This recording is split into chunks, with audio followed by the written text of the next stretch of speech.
Hello guys, welcome back to my channel. வீடியோக்குள்ளே போகிறதுக்கு முன்னாடி மறக்காமல் இந்த வீடியோக்கு ஒரு லைக்கை போட்டுருங்க.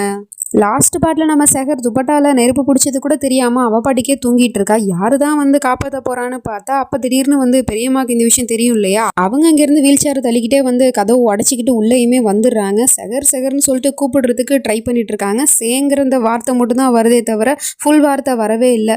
சஹர் அப்படின்னு சொல்லிட்டு வேகமாக கத்துறாங்க. டக்குன்னு அவங்களுக்கு குரல் வந்துடுது.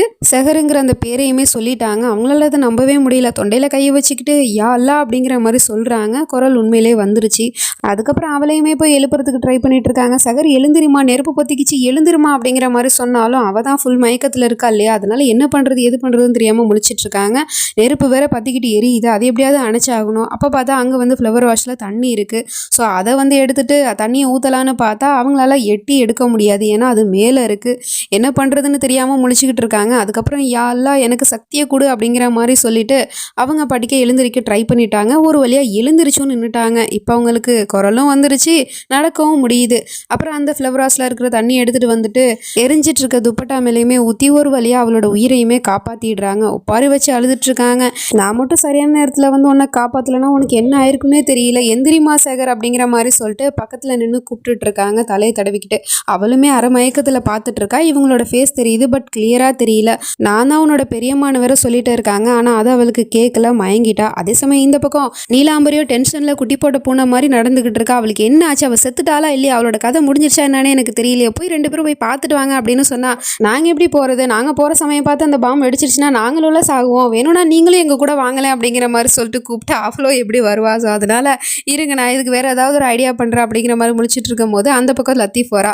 ஸோ அவகிட்ட போயிட்டு சனம் என்ன பண்ணுறான்னு போய் பார்த்துட்டு வாயேன் அப்படிங்கிற மாதிரி சொல்லிட்டு அவளை அனுப்பி வைக்கிறா. ஸோ அதனால அவளுமே அங்கேருந்து போயிட்டு இருக்கா. அவள் இன்னும் ரூமுக்கு கூட ரீச் ஆகலை. அதுக்குள்ளே இவ ஃபோனை போட்டு என்னாச்சு ரூமுக்கு போயிட்டியா அப்படின்னு கேட்டால் ஏதோ போயிட்டுருக்கேன் அப்படிங்கிற மாதிரி சொல்லிட்டு ஒரு வழியாக ரூமுக்கு வந்துட்டேன் அப்படின்னு சொல்கிறா. சரி சனம் என்ன பண்ணுறான்னு கேட்டால் சனம் தூங்கிட்டு இருக்கா அப்படின்னு சொல்கிறா. என்ன தூங்கிட்டு இருக்காளா? அப்போது அவகிட்ட இருந்த அது துப்பட்டா அது எங்கே இருக்குது அப்படின்னு கேட்டால் அது கீழே விழுந்து கிடக்கு. அப்புறம் இந்த ரூமில் தண்ணி அப்புறம் கிளாஸ்லாம் வர உடஞ்சி கிடக்கு அப்படிங்கிற மாதிரி சொன்னதும் இவளுக்கு ஒன்றுமே புரியல. அப்போ யாரோ ஒரு ஆள் காப்பாற்றிருக்காங்க அப்படிங்கிறது மட்டும் நல்லாவே தெரியுது. என்ன சொல்கிறீ, அப்போ அந்த ரூமில் வேறு யாராவது இருக்காங்களான்னு கேட்டால் யாரும் இல்லை, நானும் சனம் மட்டும் தான் இருக்கோம் அப்படிங்கிற மாதிரி சொன்னதும் இவளும் கோவத்தில் ஃபோனை கட் பண்ணிவிட்டு அவங்க 2 பேருக்கிட்டே கோவத்தை காட்டிக்கிட்டு இருக்கா. அது எப்படி நான் ஒவ்வொரு தடவையும் அவளை கொல்ல முயற்சி பண்ணும்போது எப்படி அவள் தப்பிக்கிறா அப்படின்னா யாரோ ஒரு ஆள் அவங்களுக்கு உதவி செய்கிறாங்களா அப்படின்னு கேட்டால் நான் தான் சொன்னல அவளுக்கு பேய் பிடிச்சிருக்கா, அதனால தான் அவள் தப்பிக்கிறா அப்படிங்கிற மாதிரி சொல்லிட்டு பேய் பிசாசுன்னு பேசவும் இவளுக்கு சமக்கம் வந்துடுது. இங்கேருந்து போகிறீங்களா இல்லை கழுத்து நெரிச்சு கொண்டுடவா அப்படிங்கிற மாதிரி கழுத்து நெரிச்சு கொள்றதுக்கு ட்ரை பண்ணிட்டு இருக்கா. அப்போ அந்த அங்கிள் ஒரு ஐடியா கொடுக்குறாரு. இங்கே பாருங்க, நம்ம எவ்வளவோ முயற்சி பண்ணி அந்த சனம் கொல்ல முடியல. இப்போ நம்மளோட அடுத்த டார்கெட்டு இந்த கல்யாணத்தை எப்படியாவது நிறுத்தி ஆகணும். ஆகில் கிட்ட எப்படியாவது சொல்லி கல்யாணத்தை நிறுத்த பாருங்க அப்படிங்கிற மாதிரி சொல்லிட்டு இருக்காரு. ஆமாம், இப்போ அதுதான் முக்கியம். அவள் சாகலை, அது அப்பாற்பட்ட விஷயம். ஆனால் இந்த கல்யாணம் மட்டும் நடக்கவே கூடாது அப்படிங்கிற மாதிரி யோசிச்சுட்டு இருக்கா. நம்ம ஆகிலும் சனம் பாட்டியில் நடந்துக்கிட்டா இல்லையா, அது எல்லாத்தையும் நினச்சி பார்த்துட்டு ரொம்பவே வருத்தப்பட்டுட்டு இருக்கா. எதுக்காக சனம் நீ இப்படிலாம் பண்ணிக்கிட்டு இருக்க, நீ உண்மையிலே என்ன காதலிக்கிறியா அப்படிங்கிற மாதிரி சொல்லிட்டு இப்போ அவனுக்கு சந்தேகம் வேற வர ஆரம்பிச்சிருச்சு. அந்த நேரம் பார்த்து நீலாம்பரி அங்கே ஆமாப்பா நானும் இதை தான் உங்ககிட்ட சொல்லலான்னு வந்தேன். நீ அவளுக்காக எவ்வளோ விஷயம் பார்த்து செய்கிற, அவளை நீ கல்யாணம் பண்ணிக்கணும்னு முடிவெடுத்த, அது எனக்கு சந்தோஷம்தான். ஆனால் அவள் என்ன பண்ணா, பாட்டியில் எல்லாருக்கு முன்னாடி நம்ம எல்லாரையும் அசிங்கப்படுத்துகிற மாதிரி நம்மளோட மான மரியாதையை வாங்குற மாதிரி அவள் இந்த மாதிரி ஒரு காரியத்தை பண்ணிட்டா. இந்த மாதிரி ஒரு பொண்ணை தான் நீ கல்யாணம் பண்ணிக்க போறியா அப்படிங்கிற மாதிரி கேட்டுட்டு இருக்கா. என்னமா பேசிட்டு இருக்கீங்க, அவன் அந்த மாதிரி பண்ணானா அதுக்கு முன்னாடி ஏதாவது ஒரு காரணம் இருக்குல்ல அப்படின்னு சொன்னா அதெல்லாம் ஒரு காரணமும் இல்லை. அவன் ஒரு வேலைக்காரி எப்படி நடந்துப்பாலோ அப்படித்தான் அவளும் நடந்துப்பா அப்படிங்கிற மாதிரி சொல்லிட்டு கொஞ்சம் சீப்பாக பேசிகிட்டு இருக்கா. இவனுக்கோ டக்குன்னு கோந்துருது. அவள் வேலைக்காரி இல்லாமல் என்னோட மனைவி அப்படின்னு சொன்னா எனக்கு புரியுதுப்பா, ஆனால் நீ தான் அவளை கோபுரத்தில் ஏற்றி வச்சு அழகு பார்க்கணும்னு நினைக்கிற. ஆனால் அவன் மனசில் அப்படி எந்த எண்ணமுமே கிடையாது. இந்த மாதிரி ஒரு பொண்ணை தான் நீ கல்யாணம் பண்ணிக்க போறியான்னு கேட்டான். ஆமாம் எனக்கு புரியுதுமா, அவன் ஒரு ஏழை விட்டு பொண்ணு தான். ஆனால் என்னோட சனம் யாரையுமே ஹேர்ட் பண்ணணும்னு நினைக்க மாட்டா அப்படின்னு சொன்னா. நீ இந்த சனமை பற்றி பேசிட்டு இருக்கியா, அவள் தான் என்ன பாட்டிக்கு முன்னாடி எல்லாருக்கும் முன்னாடி வச்சு கீழே தள்ளிவிட்டு அசிங்கப்படுத்தினா, அவமானப்படுத்தினா. உன்னோட அம்மாவை அவமானப்படுத்தி இருக்கா. ஆனால் உனக்கு இப்போவும் கொஞ்சம் கூட உனக்கு கோவமே வரல அவள் மேலே. நல்லா யோசிக்கப்பா, இந்த மாதிரி ஒரு பொண்ணு நம்ம குடும்பத்துக்கு தேவையா? ஏன்னா நீ அவளை கல்யாணம் பண்ணிக்க போற. அந்த கல்யாணங்கிறது ஒரு தடவை நடந்துச்சுன்னா அதுக்கப்புறம் எதையுமே உன்னால் மாற்ற முடியாது. அதுக்காக தான்ப்பா சொல்கிறேன் அப்படிங்கிற மாதிரிலாம் சொல்லிட்டு அவனை கட்டி பிடிச்சிட்டு அழுது ட்ராமா போட்டுட்டு இருக்கா. அவனும் எமோஷனல் ஃபூல் தானே. ஸோ அதனால அம்மா பேசுகிற எல்லாத்தையும் நம்ப தான் செய்கிறான். அப்போ கரெக்டாக ரிஹான் அங்கே நீங்கள் என்னம்மா பேசிகிட்டு இருக்கீங்க, இன்னைக்கு என்னெல்லாம் நடந்துச்சு நடந்துச்சோ அதுக்கு காரணம் சனம் கிடையாது, அவள் குடிச்ச ட்ரிங்க்ஸில் தான் ஏதோ கலந்துருக்காங்க அப்படிங்கிற மாதிரி சொல்லிட்டு அவனுக்கு ஏதோ முன்கூட்டியே தெரிஞ்ச மாதிரி வந்து சொல்லிட்டு இருக்கான்.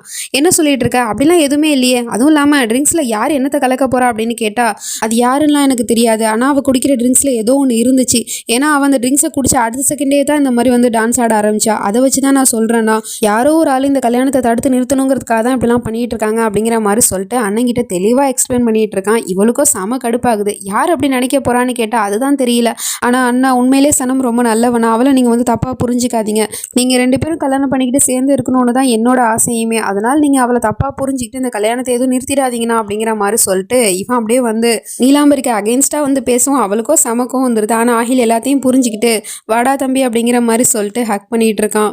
அதுக்கப்புறம் இவ அவளோட ரூமில் இருந்தா அப்போ அந்த அங்கிளும் ஆண்டியும் வந்து வேணும்னே இவளை கிண்டல் பண்ணுற மாதிரி இந்தாங்க டிக்கெட் எடுத்துக்கோங்க, இதுக்கப்புறம் நீங்கள் வந்து புனித யாத்திரை போகிறத தவிர உங்களுக்கு வேறு வழியே இல்லை, ஏன்னா உங்களால் தான் கல்யாணத்தை நிறுத்த முடியல அப்படிங்கிற மாதிரி சொல்லிட்டு ஏற்கனவே அவள் சம கோவத்தில் இருக்கா. இதில் இவங்க 2 பேரும் வேறு வந்துட்டு எரியற நெருப்பில் எண்ணெயை ஊற்றுற மாதிரி வந்து பேசவும் அவளுக்கா சம கோவம் வருது. இங்கேருந்து போகிறீங்களா இல்லை செருப்பை கட்டி அடிக்கவா அப்படிங்கிற மாதிரி சொல்லிட்டு செருப்பை தூக்கி விட்டேறியும் அவங்க 2 பேரும் இங்கேருந்து போயிடுறாங்க.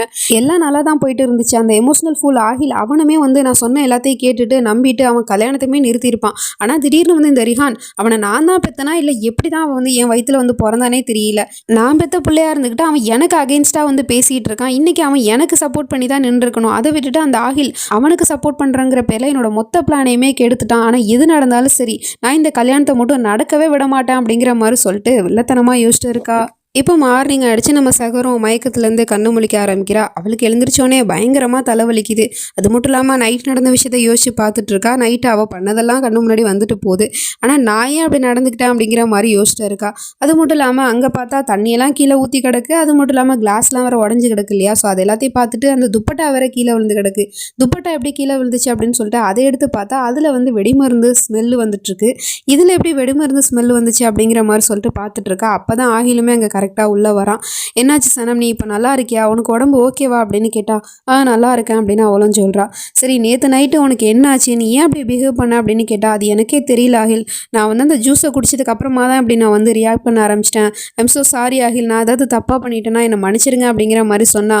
எனக்கு புரியுது சனம், நேற்று நைட்டு நடந்துக்கிட்டது எதுவுமே உன்னோட சுயநலம் நடந்துக்கல, சரி அதெல்லாம் விடு.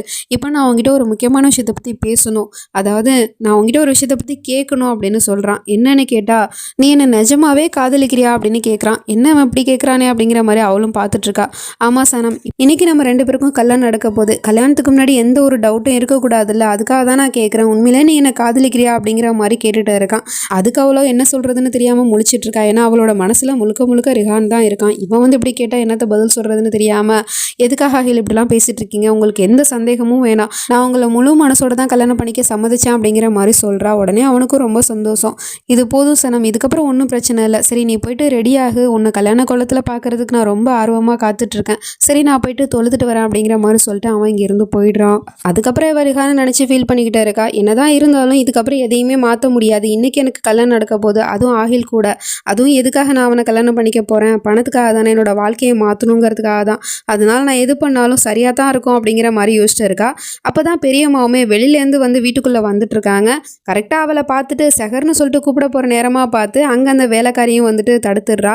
யார் நீ என்ன இங்கே புதுசாக வந்துட்டு இருக்க அப்படிங்கிற மாதிரி சொல்லிட்டு கேட்குறா. அதுக்கப்புறம் அவளை யோசிச்சு பார்த்துட்டு ஆமாம்ல நான் மறந்துட்டேன், நீ அந்த ரஷ்யா கூட வந்த ரஷ்யாவோட கசின் சிஸ்டர் தானே, ஆமாம் உனக்கு தான் நடக்க முடியாது, நீ இப்போ என்ன ஓடி வர அப்படிங்கிற மாதிரி கேட்டால் அதுக்கு அவங்க என்ன பதில் சொல்கிறதுனே தெரியாமல் முழிச்சிட்டு இருக்காங்க.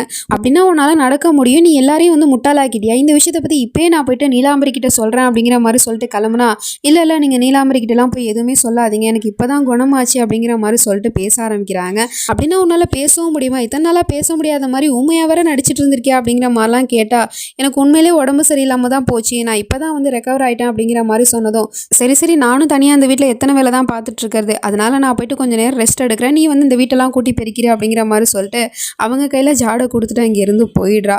அதுக்கப்புறம் இவங்களும் வந்துட்டு சகரை மீட் பண்ணுறதுக்காக ஓடி வந்துட்டு இருக்காங்க. இந்த பக்கம் சகரம் அவளோட ரூமில் இருக்கும் போது அப்போ அந்த நீலாம்பரியும் வந்துட்டு நீ மறுபடியும் நான் உன்னை கொல்ல போட்ட திட்டத்துலேருந்து தப்பிச்சிட்ட, உனக்கு யார் தான் ஹெல்ப் பண்ணுறாங்க, உன்னோட லக்கு எதுவும் நல்லா இருக்கா அப்படிங்கிற மாதிரி கேட்டுட்டு இருக்கா. அப்பதான் இவளும் யோசிச்சு பார்க்குறா. அப்போ அந்த துப்பட்டால வந்து வெடிமருந்து இருந்துச்சு இல்லையா, ஸோ அப்படின்னா அந்த வேலையை பார்த்தது இவ தானா அப்படிங்கிற மாதிரி முழிச்சிட்டு இருக்கா.